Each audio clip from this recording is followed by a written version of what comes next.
Best-selling author Laura Sassi is back. She has brought us many titles for the Wednesday bookmark over the years, including the more recent My Tender Heart series. And she's back now with a rhyming children's book. When Boo's invitation to Belle's annual pumpkin tea is swept away by the wind, things don't go quite as planned. But will these two dear friends let a little lost mail spoil their time together? It's called Pumpkin Day for Boo and Belle. It's a book on forgiveness, friendship, and gratitude that comes with each day. And we've got Laura back. Thank you, Laura. Oh, I'm so excited to be here. Fall is in the air and a good fall book to read. I love it. The first thing I thought of, because last year I started this new tradition where I take all my Christmas books, I put them away, but then for Christmas season, I put a Christmas basket in the middle of the hall, and that's where the kids can pull from. So it's very fresh and seasonal. And I don't have that for Thanksgiving because there's just not enough fall Thanksgiving themed books for kids out there. So what is it specifically about this season that drew you to writing this book? Well, I love fall. Well, okay, true disclosure. I love every season. I love the beginning of spring and the beginning of summer, but there's something about fall where there's this Christmas in the air and you have this, I want to be cozy with hot cocoa or tea and with a good book. So there's just something about fall that is very comforting. It is, yeah. Okay, so who is Boo and who is Belle? Like, are these characters inspired by anyone? Where did they come from? So Boo is a bunny. So Boo is a chipmunk. And I picked the name Boo because he kind of has a sour outlook on life.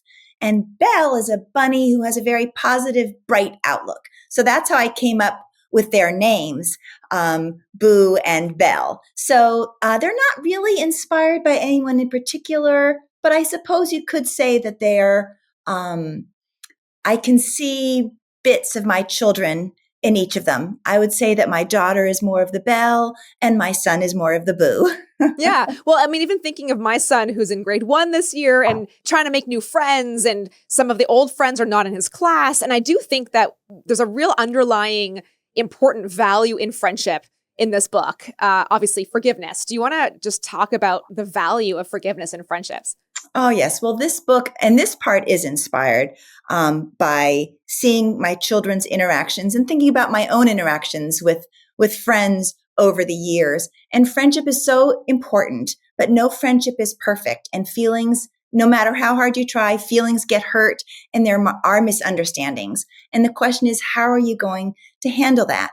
Are you going to extend a bridge of grace or not? And there's actually a bridge in the book where Boo and Belle realize there's been a misunderstanding and they choose to go over the bridge and they're reunited. And I specifically asked that there be a bridge in that because, well, what I taught my kids when they were little was, and what I tried to teach by example was to always extend the hand of grace to another, give someone the benefit of the doubt. And I think that's a really biblical, Christ-like principle to try to live by.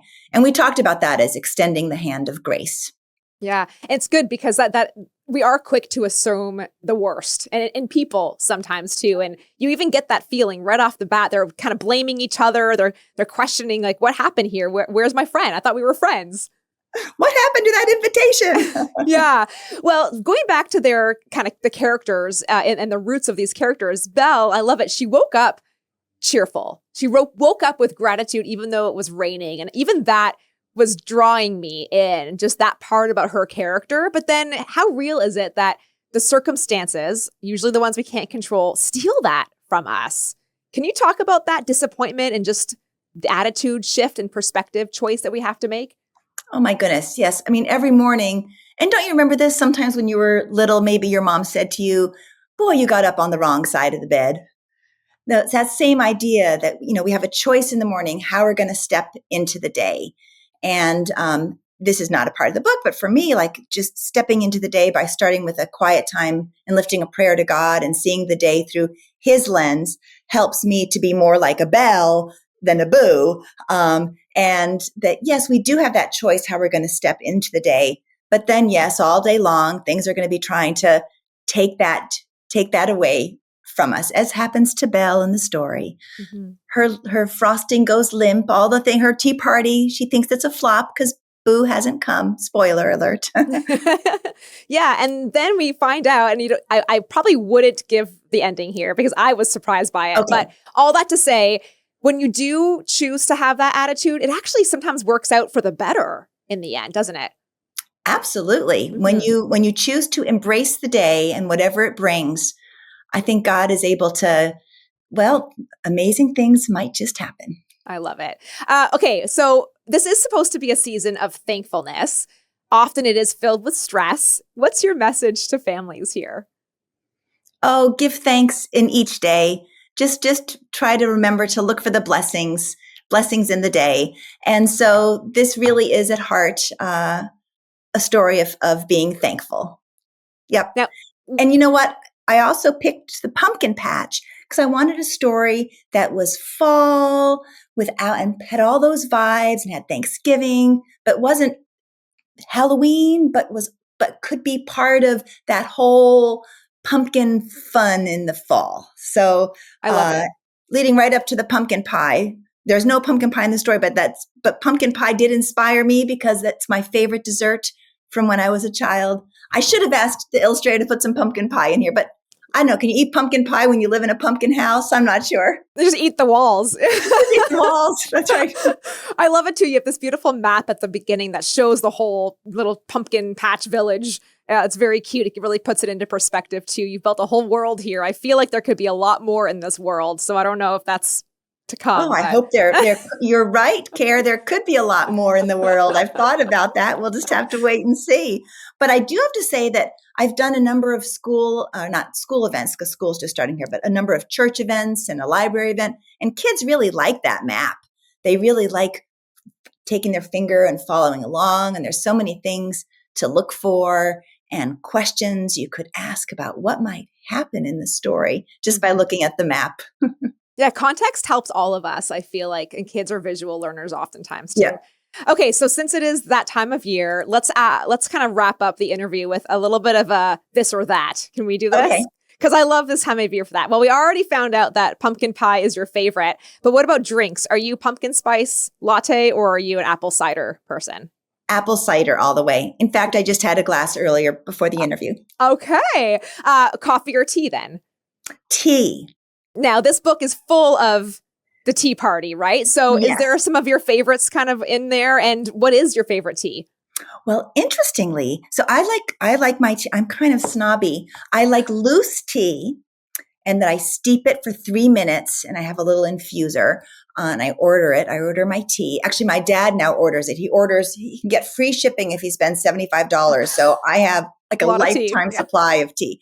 But there are little things that the illustrator's British. She included a tea cozy. Do you know what that is? Okay, I'm not sure that everyone knows what a tea cozy is. A tea cozy is a quilted cover that you put over the teapot to keep the tea warm. I feel like it's maybe a more Canadian thing than it is an American thing because it's definitely a British thing. That would make sense. But she included a little pumpkin tea cozy. You need one. Just have to make one. I know. She needs to get you a pumpkin one. Okay, just a couple more. Corn maze or hayride, if you were to choose. Oh, Well, I would have to say hayride, except I'm allergic to the horses. No, so that would make me sneeze. But I do like a hayride, so I'm gonna stick with hayride. And then cozy sweater or fuzzy blanket. Cozy sweater, all the way. I love cozy sweaters. A hand knit cozy sweater. Yeah, well, can you knit then? So then then the tea cozy is coming. You need to do the tea cozy. Yes, that's right. Okay, last one. This is probably an obvious one, but curl up with a movie or curl up with a book? Curl up with a book, of course. I know. I love it. Well, I do hope that families will grab this to add to their all fall season library because it's definitely a must have. Yeah. Yes. Pumpkin Day for Boo and Belle. Laura Sassi, thank you. Thank you.